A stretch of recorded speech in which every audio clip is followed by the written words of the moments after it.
നമ്മൾ ഈ അന്താരാഷ്ട്ര മാധ്യമങ്ങൾ എന്ന് പറഞ്ഞൊക്കെ പല കാര്യങ്ങൾ സെർച്ച് ചെയ്യുന്ന സമയത്ത് പലപ്പോഴും റോയിട്ടേഴ്സ് എന്ന് പറയുന്ന ഒരു മാധ്യമം, അൽ ജസീറ എന്ന് പറയുന്ന മാധ്യമങ്ങളൊക്കെയാണ് നമ്മുടെ മുമ്പിലേക്ക് വരുന്നത്. ഈ മാധ്യമങ്ങളിൽ വരുന്ന വാർത്തകൾക്ക് വലിയ രീതിയിലുള്ള വിശ്വാസ്യത ലോകം മുഴുവനുണ്ട്, പ്രത്യേകിച്ച് റോയിട്ടേഴ്സ് പോലെയുള്ള മാധ്യമങ്ങൾക്ക്. എന്നാൽ ഈ മാധ്യമങ്ങൾക്കെല്ലാം ഒരു അജണ്ടയുണ്ട് എന്നുള്ളത് നമ്മൾ എപ്പോഴും മനസ്സിലാക്കണം. ഇപ്പൊ റോയിട്ടേഴ്സ് എന്ന് പറയുന്നത് എവിടെ പ്രവർത്തിക്കുന്ന മാധ്യമമാണ്, എവിടെയാണ് ഇവരുടെ ഹെഡ് ക്വാർട്ടേഴ്സ് എന്ന് പറയുന്നത്? UK അല്ലെങ്കിൽ ബ്രിട്ടൻ ആസ്ഥാനമായിട്ടുള്ള ഒരു മാധ്യമമാണ് റോയിട്ടേഴ്സ് എന്ന് പറയുന്നത്. അൽ ജസീറ എന്ന് പറയുന്നത് ഖത്തർ ആസ്ഥാനമായിട്ടുള്ള ഒരു മാധ്യമമാണ്. ഈ ഒരു മാധ്യമം എന്ന് പറയുന്നത് ഇസ്ലാമിക രാജ്യങ്ങളെയും പാകിസ്ഥാൻ ഉൾപ്പെടെയുള്ള രാജ്യങ്ങളെയും പലപ്പോഴും തീവ്രവാദികളെ പോലും സപ്പോർട്ട് ചെയ്യുന്ന ഒരു മാധ്യമമാണ് അൽ ജസീറ. അതേ പാതയിൽ തന്നെയാണ് റോയിട്ടേഴ്സ്. കടുത്ത ഇന്ത്യ വിരുദ്ധത വച്ചു പുലർത്തുന്ന ഒരു മാധ്യമമാണ് റോയിട്ടേഴ്സ് എന്ന് പലപ്പോഴും അവരുടെ ലേഖനങ്ങളിൽ നിന്ന് മനസ്സിലായിട്ടുണ്ട്. ഇപ്പൊ തന്നെ പ്രേക്ഷകരുടെ ശ്രദ്ധയിലേക്കായിട്ട് ഞാൻ പറയാം, ഈ മാധ്യമങ്ങളിൽ നിങ്ങൾക്ക് ആർക്കും പോയി നോക്കാം. ഇവർ പ്രധാനമായിട്ടും ഫോക്കസ് ചെയ്യുന്നത് പാകിസ്ഥാൻ സോഴ്സുകളെയാണ്. പാകിസ്ഥാനിൽ വരുന്ന വാർത്തകൾ അല്ലെങ്കിൽ പാകിസ്ഥാൻ ഗവൺമെന്റിന്റെയോ മിലിറ്ററിയുടെയോ വാർത്താ സമ്മേളനത്തിൽ പറയുന്ന കാര്യങ്ങൾ, അവിടെ നിന്ന് കിട്ടുന്ന ഇൻഫർമേഷൻസ് ആണ് ഇവർ പ്രധാനമായിട്ടും ഹൈലൈറ്റ് ചെയ്യുന്നത്. എപ്പോഴും അവർ ഒരു ഇൻഡയറക്ട്ലി ഇന്ത്യക്ക് എതിരായിട്ടുള്ള വാർത്തകൾ, അതേ സമയത്ത് പാകിസ്ഥാന് കുറച്ച് ഫേവറബിൾ ആയിട്ട് നിൽക്കുന്ന വാർത്തകളായിരിക്കും കൊടുക്കുന്നത്. അതൊരു അജണ്ടയുടെ ഭാഗമാണ്. ഇന്ത്യയുടെ ഭാഗത്തുനിന്നുണ്ടാവുന്ന കാര്യങ്ങൾ മനഃപൂർവ്വം കണ്ടില്ല എന്ന് നടിക്കുന്നു, പാകിസ്ഥാനിൽ നിന്നുള്ള കാര്യങ്ങൾ എപ്പോഴും ഹൈലൈറ്റ് ചെയ്യുന്നു പാകിസ്ഥാന് ഫേവറബിൾ ആയിട്ട്. ഇപ്പൊ റോയിട്ടേഴ്സ് ഒരു ലേഖനം എഴുതിയിട്ടുണ്ട്, 2 ഇന്ത്യയുടെ എയർക്രാഫ്റ്റുകൾ, അതും റാഫേൽ യുദ്ധവിമാനങ്ങളാണ് താഴെയിട്ടതെന്നാണ് ഇവർ ആ ലേഖനത്തിൽ പറയുന്നത്. ആ ലേഖനത്തിന്റെ തലക്കെട്ട് പ്രേക്ഷകർ ഈ കാണുന്നത് പോലെയാണ്: ചൈനീസ് നിർമ്മിതമായിട്ടുള്ള പാകിസ്ഥാൻ ഉപയോഗിക്കുന്ന ജെറ്റ് ഇന്ത്യയുടെ 2 എയർക്രാഫ്റ്റുകളെ വെടിവെച്ചിട്ടു അല്ലെങ്കിൽ തകർത്തു എന്നാണ് ഇവർ ഈ ഒരു ലേഖനത്തിൽ പറയുന്നത്. ഇനി ഈ വാർത്തയുടെ സോഴ്സ് എന്താണെന്ന് ചോദിച്ചാൽ, റോയിട്ടേഴ്സ് മാധ്യമത്തിന്റെ അമ്മായിയപ്പന്റെ അടുത്ത് നിന്ന് കിട്ടിയ വാർത്തയായിട്ടാണ് ഇതിൽ പറയുന്നത്. സീരിയസ്ലി, അതായത് റോയിട്ടേഴ്സ് നടത്തുന്ന ഇതിന്റെ മുതലാളിയുടെ അമ്മായിയപ്പൻ, അമേരിക്കയിലുള്ള 2 അമ്മായിയപ്പന്മാർ പറഞ്ഞു എന്നാണ് ഇതിനകത്ത് എഴുതിയിരിക്കുന്നത്. 2 US ഒഫീഷ്യൽസ് പറഞ്ഞു എന്നാണ് റോയിട്ടേഴ്സ് ഇതിനകത്ത് കൃത്യമായിട്ടും മെൻഷൻ ചെയ്തിരിക്കുന്നത്. ഏതാണ് ആ US ഒഫീഷ്യൽസ്? അതായത് പാകിസ്ഥാന് പോലും, ഞാൻ ഡോൺ പത്രം എടുത്തു നോക്കി പാകിസ്ഥാന്റെ, അതിൽ പോലും 2 റഫേൽ യുദ്ധവിമാനം എന്ന് കൃത്യമായി മെൻഷൻ ചെയ്യുന്നില്ല. അവരെന്നിട്ട് റിപ്പോർട്ട് ചെയ്തിരിക്കുന്നത് എങ്ങനെയാണെന്നറിയോ? 2 US ഒഫീഷ്യൽസ് പറഞ്ഞു എന്നും പറഞ്ഞുകൊണ്ടാണ് അവർ ഈ ഒരു കാര്യം റിപ്പോർട്ട് ചെയ്തിരിക്കുന്നത്. റോയിട്ടേഴ്സ് എന്ന് പറയുന്ന മാധ്യമത്തിൽ വരുന്ന വാർത്തകൾ അതേപടി എടുത്ത് ഡോൺ പത്രത്തിലും കൊടുത്തിരിക്കുന്നു. അപ്പോൾ എനിക്കൊരു സംശയം തോന്നി. ഞാൻ അങ്ങനെ, നമ്മുടെ ChatGPT ആണല്ലോ ഇപ്പോൾ പല സംശയങ്ങളും തീർക്കുന്നത്, അതുകൊണ്ട് മൂപ്പരോട് പോയി ചോദിച്ചു, ഇവര് തമ്മിൽ ഇനി വല്ല അവിഹിത ബന്ധം ഉണ്ടോ എന്ന് പോയി ചോദിച്ചു.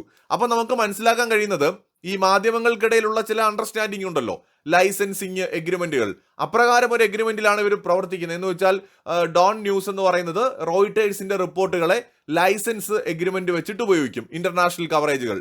എന്ന് വെച്ചാൽ അങ്ങോട്ടും ഇങ്ങോട്ടും ചെറിയൊരു കരാറൊക്കെ ഉണ്ടാക്കിയിട്ടുണ്ട് ഈ വാർത്തകൾ ഷെയർ ചെയ്യുന്ന കാര്യത്തിൽ.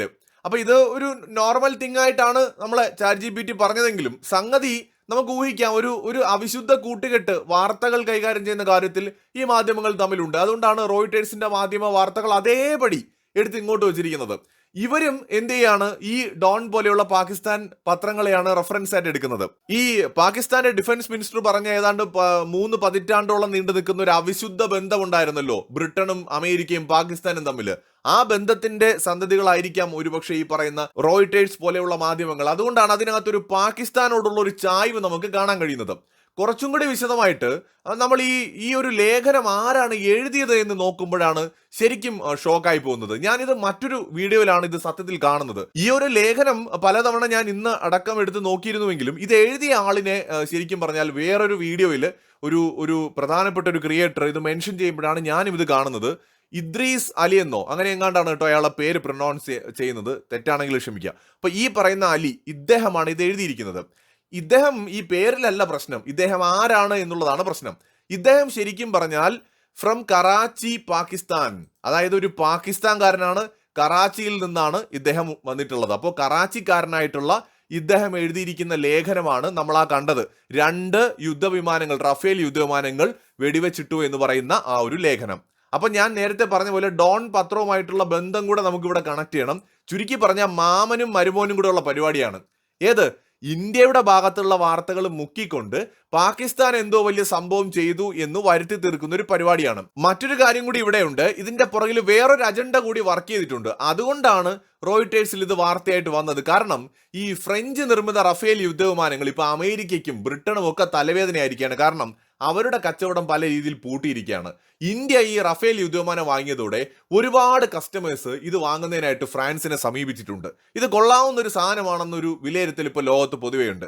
അപ്പോൾ ഈ F-16 വാങ്ങാൻ ഇന്ന് ആള് കുറയുന്നു.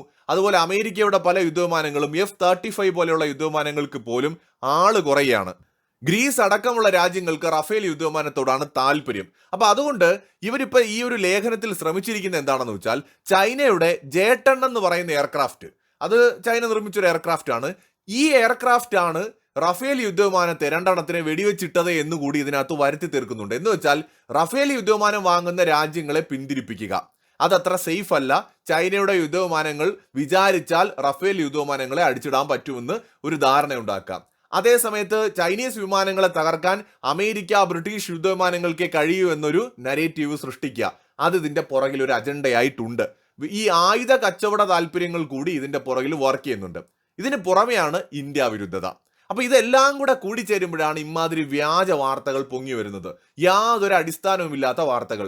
സോഴ്സ് ചോദിച്ചാൽ പറയും അമേരിക്കയിലുള്ള അമ്മായിയാണ്, അമ്മാവനാണ് എന്നൊക്കെ അങ്ങ് പറയും. കൂടുതൽ പിന്നെ ആരും അന്വേഷിക്കില്ലല്ലോ. പാകിസ്ഥാൻകാർക്ക് പോലും അറിയാത്ത കാര്യം അമേരിക്കയിൽ ഇരിക്കുന്ന ഏതോ 2 ഒഫീഷ്യൽസ് പറഞ്ഞു എന്നൊക്കെ വെച്ച് തള്ളിക്കഴിഞ്ഞാൽ അത് റോയിട്ടേഴ്സ് മാമനായതുകൊണ്ട് വിളിച്ച് പറഞ്ഞു കൊടുത്തായിരിക്കും എന്നൊക്കെ പറഞ്ഞു കഴിഞ്ഞാൽ ഇത് സത്യത്തിൽ ഈ അജണ്ട നമ്മൾ പൊളിച്ചടിക്കേണ്ടതാണ്. എന്തുകൊണ്ടോ നമ്മുടെ ഇംഗ്ലീഷ് മുഖ്യധാരാ മാധ്യമങ്ങൾ ഇതിന് തയ്യാറാവാത്തത് വളരെ വിഷമമുണ്ടാക്കുന്ന കാര്യമാണ്. ഇമാതിരി അജണ്ടകളെ പൊളിച്ച് കയ്യോടെ കൊടുക്കുകയല്ലേ നമ്മളും ചെയ്യേണ്ടത്. പ്രേക്ഷകരുടെ വിലയേറിയ അഭിപ്രായങ്ങൾ ദയവായി കമന്റ് ചെയ്യൂ. മറ്റൊരു വീഡിയോയുമായി വീണ്ടും വരാം.